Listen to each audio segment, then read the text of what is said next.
آپ نے اکثر ہارر موویز میں دیکھا ہوگا کہ کسی ایسے بحری جہاز کے بارے میں بتایا جاتا ہے جس پر کسی بھوت کا قبضہ ہوتا ہے جو کہ کسی پرانی ٹریجڈی کے ساتھ منسلک ہوتا ہے۔ ریئلٹی میں ایسے جہاز جس میں کوئی کرو ممبر نہ ہو، اب اس کی مختلف وجوہات ہو سکتی ہیں، جیسے کہ ایکوپمنٹ فیلئر کی وجہ سے جہاز اپنے رستے سے بھٹک جانا، یا بحری قزاقوں کے حملے کی وجہ سے بغیر کسی کیپٹن یا کرو ممبر کے جہاز تیر رہا ہو۔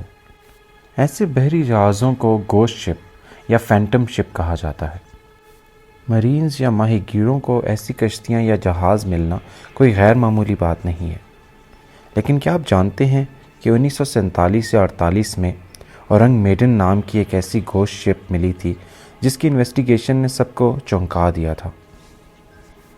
یہ ایک ڈچ شپ تھی جو اسٹریٹ آف ملکہ سے گزر رہی تھی۔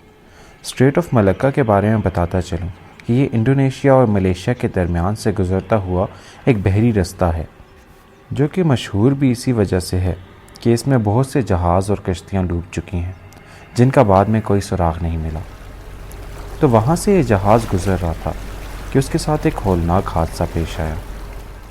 قریب میں بحری جہازوں کو ڈسٹریس کال موصول ہوئی جس میں کہا گیا کہ سب مر چکے ہیں، کیپٹن، کرو ممبر سب چارٹ روم میں ہیں اور کوئی بھی زندہ نہیں ہے۔ اس کے بعد انہیں ایک کوڈ موصول ہوا جسے جب بعد میں ڈی کوڈ کیا گیا تو وہ صرف 2 لفظ تھے، آئی ڈائی۔ ریسکیورز جب جہاز پہ پہنچے تو اس کا منظر کچھ یوں تھا۔ سارے کے سارے ممبرز کی لاشیں ایک ہال نما کمرے میں بکھری ہوئی تھی۔ ان کے دانت جیسے منہ سے باہر آ رہے تھے اور سب کے چہرے سورج کی طرف تھے، جیسے کہ وہ سب خوف میں کسی کو دیکھ رہے ہوں۔ یہاں تک کہ ان کا پالتو کتا بھی مر چکا تھا جو کہ آدھا برف میں جمع ہوا تھا۔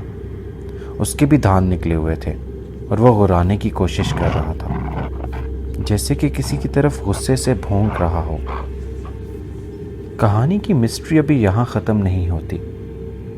تفتیش کے بعد اچانک سے جہاز میں آگ لگ جاتی ہے، جس کے بعد ایک زوردار دھماکہ ہوتا ہے، جس کے بعد وہ جہاز پراسرار طور پہ سمندر میں غرق ہو جاتا ہے۔ بعد میں بہت سی تھیوریز بھی پیش کی گئی کہ جیسے ہو سکتا ہے کہ کوئی زہریلی گیس جمع ہونے کی وجہ سے سب کی موت واقع ہو گئی ہو، یا کوئی قزاقوں کا حملہ ہوا ہو، لیکن یہ تھیوریز بھی کوئی خاص واضح نہ کر سکا کیونکہ سب کی لاشوں پہ کوئی تشدد کے نشانات نہیں تھے، نہ ہی ان میں کوئی زہر کے اثرات تھے۔